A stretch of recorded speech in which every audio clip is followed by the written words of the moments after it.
Hello everyone, good morning students. ARMS online classes में आपका स्वागत है। आज हम बात कर रहे हैं लेसन नंबर 8 की। सी प्लस प्लस में फंक्शंस क्या होते हैं। सी प्लस प्लस लैंग्वेज में फंक्शंस क्या होते हैं और उनका किस प्रकार से उपयोग किया जाता है, तो देखेंगे। फंक्शन प्रोग्राम का एक भाग होता है। क्या होता है? फंक्शन प्रोग्राम का एक भाग होता है, जिस किसी भी कार्य के लिए प्रयोग में लिया जा सकता है। किसी भी कार्य के लिए इसको प्रयोग में ले सकते हैं। फंक्शन प्रोग्राम का फंक्शन में विभाजित करना प्रोग्रामिंग भाषा का मुख्य सिद्धांतों में से एक रहता है। प्रोग्राम में विभिन्न स्थानों पर कॉलिंग और उसके उपयोग के आकार का कम करता है, क्योंकि इसके जो उपयोग करेंगे तो ये आकार को क्या करेगा? कम करता है। मतलब आपके प्रोग्राम की साइज है उसको घटाने में ये सक्षम रहता है। सी प्लस प्लस लैंग्वेज में फंक्शन को और अधिक विश्वसनीय और लचीला बनाने के लिए इसमें कई फीचर्स नए जोड़े गए हैं। तो इसका देखते हैं। Function prototype.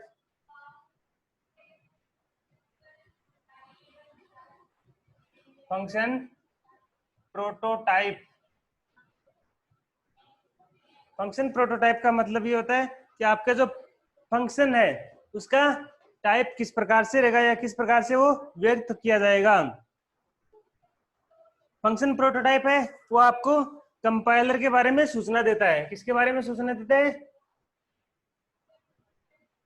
कंपाइलर के बारे में सूचना देता है। कंपाइलर होता है सी प्लस प्लस और सी लैंग्वेज में कि आप जो प्रोग्राम बना रहे हो उस प्रोग्राम की जो गलतियां निकालने के लिए काम में लिया जाता है, वो कंपाइलर होते हैं। तो कंपाइलर इसके बारे में सूचना देता है, और जैसे ही ये आर्ग्यूमेंट्स की संख्या और उसके टाइप को रिटर्न करता है, तो फंक्शन प्रोटोटाइप एक कॉलिंग प्रोग्राम में इनकी घोषणा करने वाला एक स्टेटमेंट होता है। ठीक है, ये इस प्रकार से होगा आपका टाइप फंक्शन।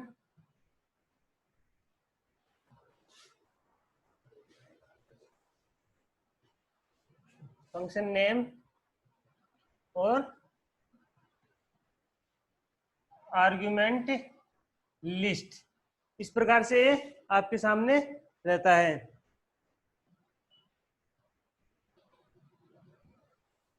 ठीक है, ये फंक्शन और इसके आर्ग्यूमेंट लिस्ट इस प्रकार से आपको दिखाई देगा।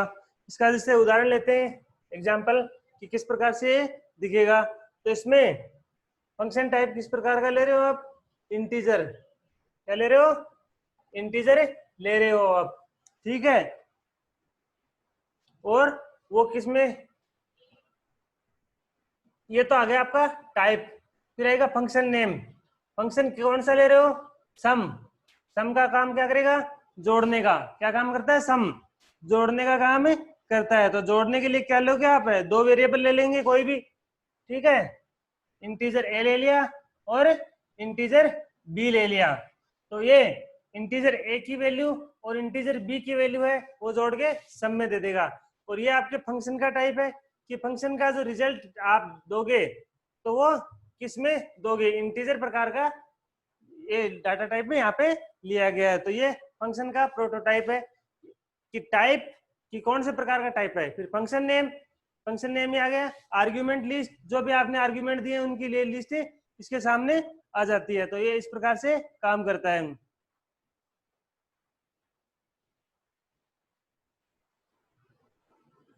जैसे इसमें आप ये भी कह सकते हो कि इंटीजर सम, और इसमें इंटीजर और इंटीजर को ही जोड़ सकते हो कि इंटीजर और इंटीजर ही जोड़ेगा और आपको रिजल्ट भी किसमें देगा? इंटीजर में देगा। इंटीजर होती है पूर्णांक संख्याएं। कौन सी होती है? पूर्णांक संख्या से कहते हैं आप, पूर्ण संख्या। अगर आप फ्लोटिंग में ले रहे हो, टाइप इसका कौन सा होगा? वेरिएबल टाइप, या जो इनका डाटा टाइप है वो फ्लोटिंग में होगा, तो वो आपको दशमलव संख्या में देगा। रिजल्ट है वो दशमलव संख्या में आपका आता है। ठीक है, तो ये इस प्रकार से इसका फंक्शन का प्रोटोटाइप होता है। अब इसके अंदर और चीज कौन कौन सी काम में ली जाती हैं उनको देखते हैं कि फंक्शन में क्या क्या काम में लिया जाता है। तो फंक्शन आपका call by reference, call by value होते हैं। तो सबसे पहले देखेंगे कॉल बाय रेफरेंस।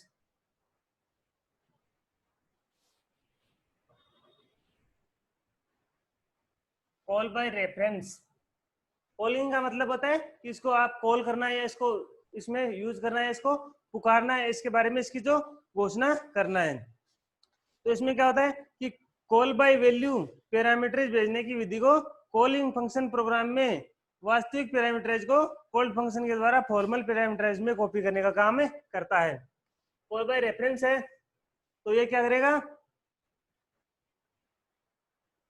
जो वास्तविक पैरामीटर है इसका,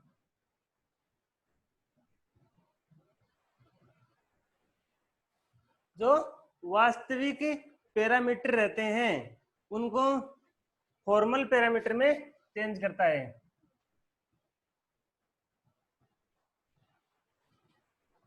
फॉर्मल पैरामीटर में कॉपी करने का काम करता है। वास्तविक जो पैरामीटर है उनको कॉपी करके फॉर्मल में चेंज करने का काम करता है। फॉर्मल पैरामीटर में किए गए बदलाव कॉलिंग फंक्शन में नहीं होता है। जो आपका फॉर्मल में जो चेंजेस होगा वो इस कॉलिंग फंक्शन के द्वारा नहीं होगा। और कॉलिंग प्रोग्राम में वास्तविक पैरामीटर में जो बदलाव किए जाते हैं हमें इन्हें कॉल बाय रेफरेंस पैरामीटर भेजने वाली विधि का प्रयोग करते हैं। एक आता return by reference. Return by reference वही है, ये तो कॉल बाय रेफरेंस था, ये रिटर्न बाय रेफरेंस। तो रिटर्न बाय रेफरेंस में क्या है कि ये आपको वैल्यू रिटर्न करता है। क्या करता है, वैल्यू रिटर्न करने का काम करता है। तो जैसे आप कोई संख्या देते हैं और उनको वापस रिटर्न करके वापस आपको प्रदान करता है। जिस प्रकार से आप प्रोग्राम बनाते हैं इसमें कोई भी हैज इंक्लूड, और ये C++ का है इसलिए आईओ स्ट्रीम इसमें काम में लेंगे। अगर C का प्रोग्राम होता तो ये ध्यान रखना आपको कि इंक्लूड के साथ आईओ स्ट्रीम लगा रहे हो आप C++ में, और C का प्रोग्राम होगा तो इंक्लूड के साथ stdi.h या conio.h इनका यूज करेंगे। और नीचे वाली लाइन में उसमें सीधा आप लिखते हो मैन, और इसमें लिखेंगे यूजिंग नेम स्पेस std, इस प्रकार से लिखा जाएगा इसमें।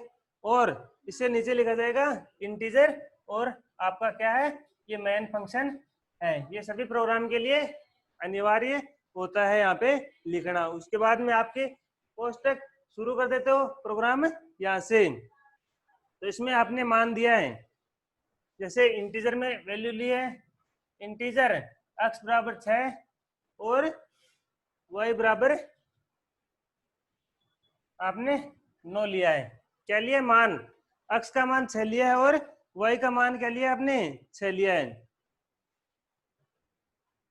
इसके अंदर आप वो मान है, वो एड्रेस ऑफ मिनिमम MIN क्या प्रदर्शित करता है, एड्रेस ऑफ, ये जो साइन है, ये निशान है, इसको आप एड्रेस ऑफ साइन बोलते हैं। और ये वैल्यू असाइन करने के लिए काम में लेते हैं इंटीजर एंड साइन, और इंटीजर ये एंड साइन ले लेते हैं। ये इंटीजर इसके लिए आ जाता है पहले x के वैल्यू को, और ये y की वैल्यू के लिए आ जाता है। इसके आगे देखते हैं आप कि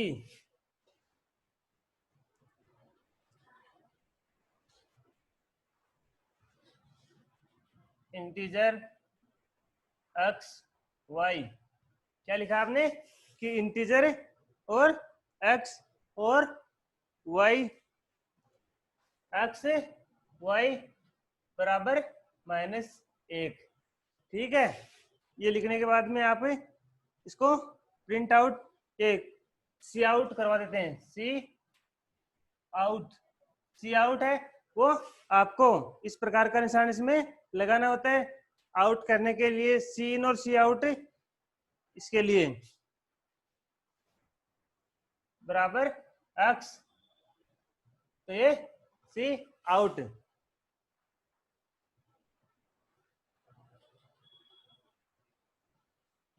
इसमें आप ये लिख दोगे आगे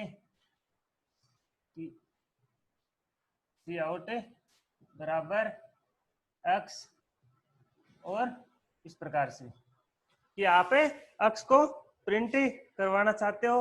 अगर इसके साथ आप नई लाइन से लिखना चाहते हो तो इसके लिए आपको स्लैश एन लगा देना है। स्लैश एन का मतलब ये होता है कि आप न्यू लाइन से लिख रहे हो, और इसको आप कोष्टक में बंद कर देते हैं।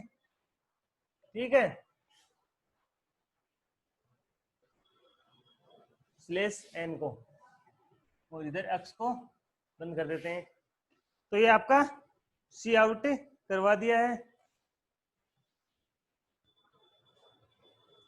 ये एक्स को सी आउट करवाया है, इसके साथ आप वाई को भी करवा देंगे सी आउट वाई। ये निशान लगाना है आपको दोनों साइड में इसके। ठीक है, इसके साथ में भी इसका सेमीकोलन आ जाता है। ठीक, उसके बाद में रिटर्न 0, ये 0 मान है वो रिटर्न कर देता है। लास्ट में आपको सेमीकोलन लगाना है हर स्टेटमेंट के, और ये आपका कोष्टक बंद हो जाता है। ये यहाँ बॉडी चालू की थी और यहाँ पे आपने बंद कर दी। अभी वही काम करेंगे दोबारा से। ये जो यहाँ लिखा था ना इंटीजर एड्रेस ऑफ मिनिमम, जो यहाँ लिखा था उसी के अकॉर्डिंग मिनिमम इंटीजर ए और इंटीजर बी लिख देंगे। क्या लिखेंगे? इंटीजर ए और इंटीजर बी। इंटीजर ए और बी यहाँ क्यों लिखा है? क्योंकि आपका जो मान है वो इसमें से उठाया जाएगा और अगले प्रोग्राम के अगले भाग में प्रदान किया जाएगा। एड्रेस ऑफ ए और एड्रेस ऑफ बी आ जाएगा इसमें। ठीक है, ये यहाँ पे इंटीजर एड्रेस ऑफ मिनिमम की जो मिनिमम में आपका है एड्रेस है वो वहां पे बता दिया जाता है। If A less than B, अगर आपका ए का मान कि लेस देन बी, बी से कम है तो रिटर्न ए रिटर्न कर देगा ए। ठीक है, एल्स बी।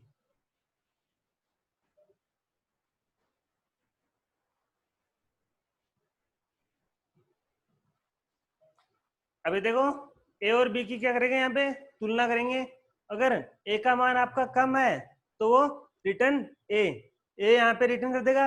अगर ए का मान बी से ज्यादा है तो वो एल्स बी प्रिंट कर देगा और आपका आउटपुट रह जाएगा।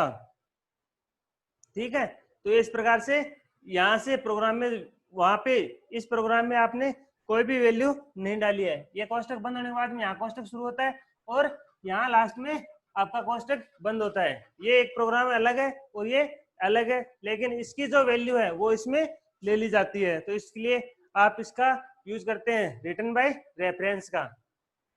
ठीक है, ये मान रिटर्न करने के लिए इसका उपयोग करेंगे।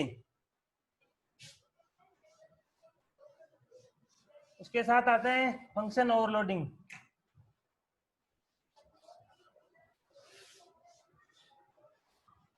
ओवरलोड करना, ओवरलोड का मतलब जानते हो? एक ही फंक्शन को आप अति बारने जैसे कहते हैं ना, ओवरलोड, डबल चार्ज दे देना।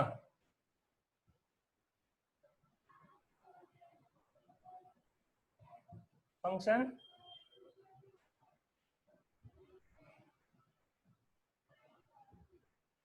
ओवरलोडिंग। फंक्शन ओवरलोडिंग का क्या मतलब है यहाँ पे कि फंक्शन में एक समान नाम लेकिन उसकी आर्गुमेंट लिस्ट में भिन्नता और अलग अलग कार्य करने, इसे फंक्शन ओवरलोडिंग कहा जाता है।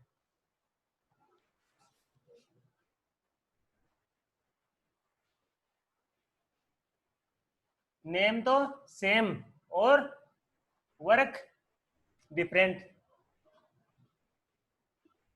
नाम तो क्या है, सेम और वर्क डिफरेंट है। जिस प्रकार आप दो सेम नाम के आदमियों को जानते हो और उसके नाम क्या है, दोनों के सेम है, लेकिन दोनों के वर्क या कार्य हैं वो अलग अलग रहते हैं। तो जैसे आप किसी नाम से पुकार रहे हो तो उसका मतलब है कौन सा समझेगा, तो वो उसके कार्य के आधार पर उनसे पता किया जाता है कि वो कौन से तो आप कॉलिंग कर रहे हो या उसको आप बोल रहे हो इसके बारे में।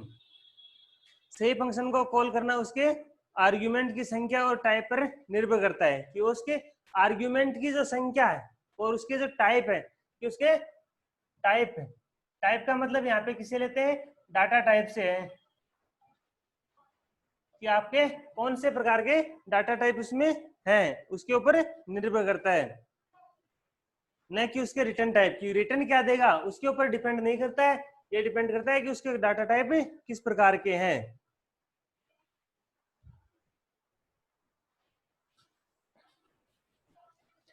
उसके बाद में आता है इसका इनलाइन फंक्शन।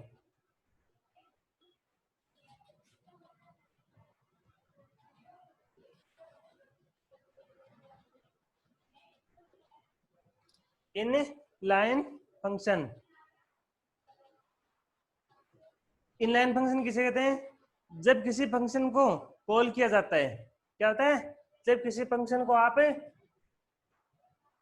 कॉलिंग कर रहे होते हो या आप उस फंक्शन को कॉल कर रहे हो, तो मतलब उसको आप यूज में कर रहे हो, तो संपादन का कंट्रोल कॉलिंग फंक्शन से कॉल्ड फंक्शन को चला जाता है। कि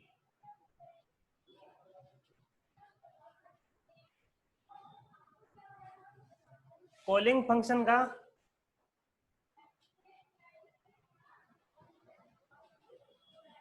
कॉल्ड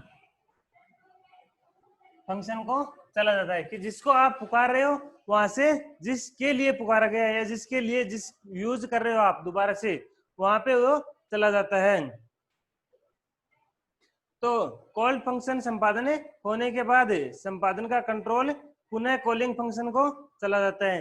कि जो जैसे आप फंक्शन में अभी देखा था कि आप लिख रहे हो इंक्लूड, इससे पहले आपको हैश लगाना है, आईओ स्ट्रीम डॉट एच लगा लेते हो। उसके बाद जैसे आप लिख रहे हो यूजिंग नेम स्पेस एसटीडी, ठीक है, उसके बाद में आपने लिखा वॉइड मैन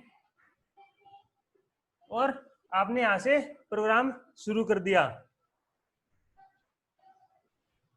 इस बीच में जो आपने कुछ भी डिक्लेरेशन जो किया है उसको आपको नीचे यूज करना है। क्या करना है, नीचे दोबारा से कोष्टक शुरू करके इस चीज को यहाँ यूज करना है। तो ये कहा गया कि इसमें से आपको कॉलिंग इसके लिए करनी है, क्या करनी है, कॉलिंग।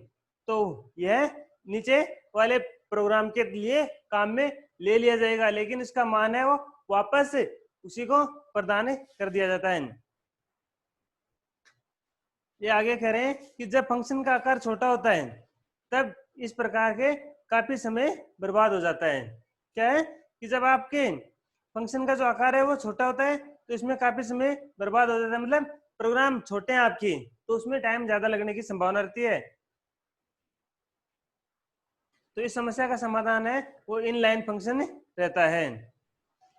इनलाइन फंक्शन का विस्तार इसे हम कॉल करने का होता है और कंपाइलर फंक्शन कॉल स्टेटमेंट को उनकी बॉडी में विस्थापित कर देता है।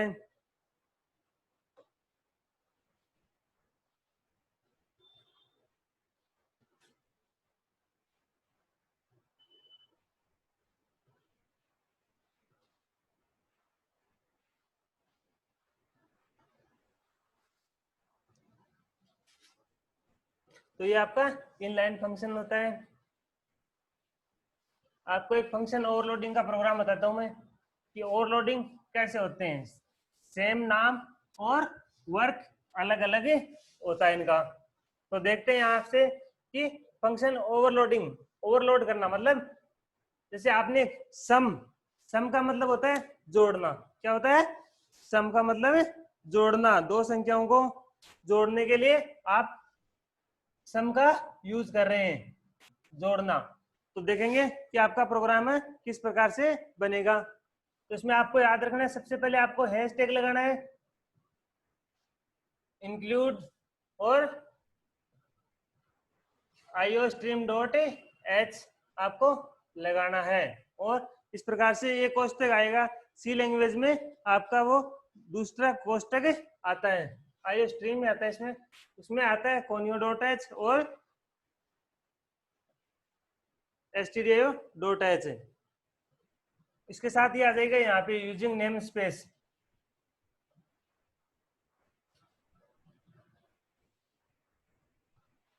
std, ठीक है।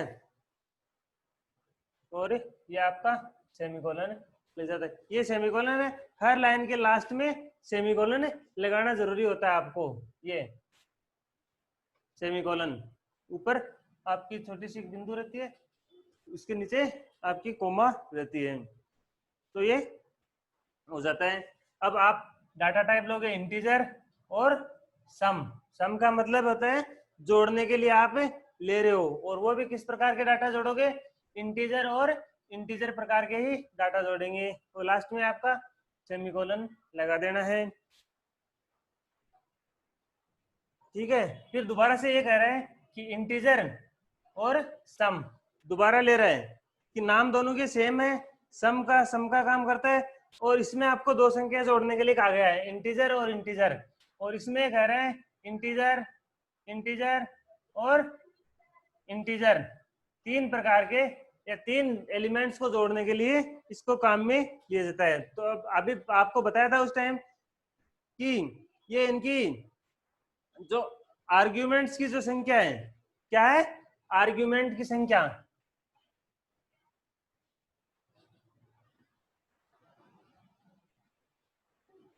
आर्ग्यूमेंट की संख्या के ऊपर डिपेंड करता है, ठीक है। तो इसमें आर्ग्यूमेंट में दो संख्याएं थी और इसमें आपने तीन संख्याओं को जोड़ने के लिए डाल दिया गया है इसमें। और यहाँ पे आ जाता है आपका इंटीजर मेन, ये मेन फंक्शन। इसको फंक्शन का चिन्ह होता है, यहाँ से कोष्टक चालू करवा देंगे आप। अब इनके मान को प्रदान करेंगे एक एक को। तो सी आउट करेंगे सबसे पहले, और ये चिन्ह आपको लगाना है। इसके साथ ये डबल इन्वर्टेड कोमा में लिखना है। क्या लिखोगे? कि sum of two number is, sum of two number is, क्या आप इसमें जो दो संख्या हैं उनका योग करोगे, और वो क्या होगा? सम 5 और जो 10 संख्याएं, दो संख्याएं कौन सी थी आपकी? एक संख्या थी 5 और दूसरी संख्या है 10। ये होती है आपकी संख्याएं।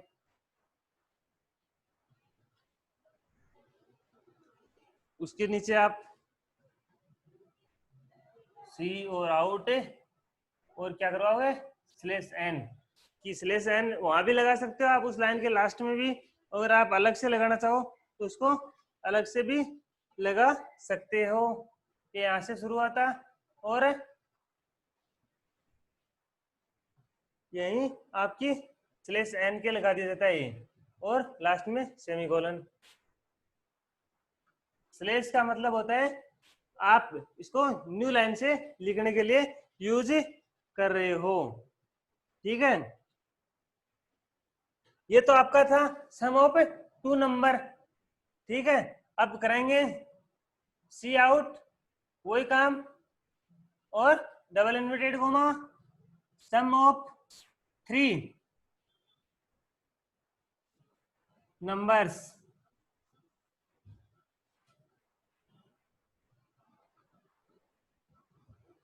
इज,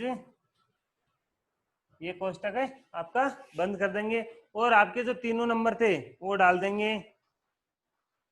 कैसे डाल देंगे कि सम 10 का 20 और 30, 10 20 और 30, इसमें संख्या देखो, आर्ग्यूमेंट की संख्या और आर्ग्यूमेंट के जो इसके अलग अलग हैं दोनों।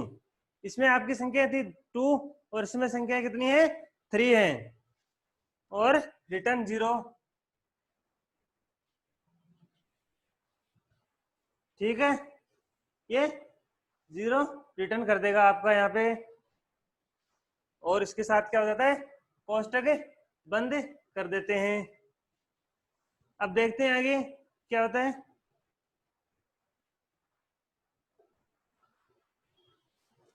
इंटीजर सम,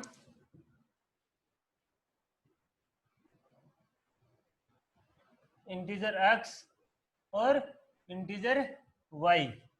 ठीक है, इंटीजर सम में आप इंटीजर और x और y को करवा रहे हो।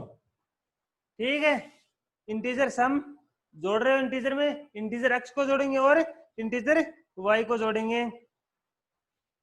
इसके साथ देखेंगे कोष्टक शुरू करके रिटर्न x प्लस वाई, ये आपके x और y को दोनों को जोड़ देगा। ठीक है, ये यहाँ पे कोष्टक बंद हो गया, यहाँ शुरू होता है, यहाँ इसका रिजल्ट आ जाएगा, इंटीजर x और y को जोड़ के दे देगा। और इसके लिए नीचे वाले के लिए देखो दोबारा से, इंटीजर सम, इंटीजर आपके इसमें 3 संख्या लिखनी है ना, 3 संख्याएं कौन कौन सी थी, इंटीजर a, इंटीजर b और इंटीजर c। 3 संख्याएं जोड़ दी, तो इसमें वही फॉर्मूला लगा देंगे, कोष्टक शुरू करेंगे यहाँ जैसे इसमें क्या था, और वही लाइन आएगी आपकी रिटर्न। रिटर्न में क्या करेंगे, a प्लस बी प्लस सी, तीनों को जोड़ के बता देगा। ये क्या करेगा, a प्लस बी प्लस सी है, वो तीनों को जोड़ के यहाँ पे बता देगा। ठीक है, और ये वापस कोष्टक बंद कर देंगे हम। ये हो गया आपका यहाँ पे बंद कोष्टक। कोष्टक बंद होने के बाद में आपका प्रोग्राम हो जाता है पूरा। ये इसमें देखो, ये सम है, ये क्या काम करेगा, काम सम का ही करेगा, जोड़ने का, ये भी काम जोड़ने का करेगा। लेकिन अगर ये सम जोड़ने का काम है तो इसमें 2 संख्या है, दोनों को जोड़ेगा, x प्लस वाई को जोड़ेगा। और ये सम है, उसमें 3 संख्या है, ए बी और सी, तो तीनों को जोड़ेगा। तो इनका दोनों सबका आउटपुट किस प्रकार से होगा देख लेते हैं कि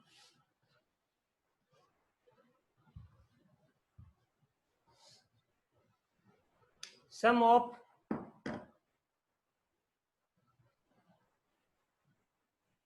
ये आएगा, इसका रिजल्ट है सम ऑफ, देखो ये रही, ये लाइन आएगी, सम ऑफ 2 नंबर इजिकल टू, कितने थे इसमें संख्याएं दे रखिएगा, ये रही 5 और 10 थी। देखो सम ऑफ 2 नंबर और सम 5 और 10, तो 5 और 10 को जोड़ोगे तो कितनी होगी, 10 और 5 15 हो गई, दिखाई दे रहा है ना। 10 और 5 कितनी हो गई, 15 हो जाती है। और ये नीचे दूसरी लाइन आएगी, सम ऑफ 3 नंबर, क्या आएगी, सम ऑफ 3 नंबर इज 3 संख्याओं का योग 10 प्लस 20 प्लस 30, तो कितने हो गए 60 हो जाते हैं। 30 और 20 50 और 10 60, तो ये आपका आउटपुट रहेगा इतना कि sum of 2 number is equal to 15 और sum of 3 number is equal to 60। आपने क्या यूज किया था, एक सम का यूज करना है, और फंक्शन को ओवरलोडिंग इसे कहते हैं कि एक ही नाम और इसका वर्क या काम अलग अलग, तो इनकी वर्क, तो ये एक सम है, वो 2 संख्याओं को जोड़ने का काम करता है, और ये एक सम है, यहाँ पे 3 संख्याओं को जोड़ने का काम करता है। तो ये आपके फंक्शन ओवरलोडिंग का प्रोग्राम है, इसको आप याद कर लेना। ये आपके एग्जाम की दृष्टि से भी इंपॉर्टेंट है, क्योंकि इसमें फंक्शन ओवरलोडिंग का प्रोग्राम आता है। समझ गए होंगे आप कि काम नाम सेम है, सम और सम, ठीक है। इस सम में क्या किया जा रहा है कि दो संख्याओं को जोड़ा जा रहा है, और इस सम में आपकी तीन संख्याएं। तो ये आपके वर्क के आधार पे कह सकते हैं कि इसको ओवरलोड किया गया है। तो आज के लिए इतना काफी है, आगे मिलेंगे नेक्स्ट वीडियो में। तब तक इस अपने यूट्यूब चैनल को लाइक करें, सब्सक्राइब करें। Okay, thanks.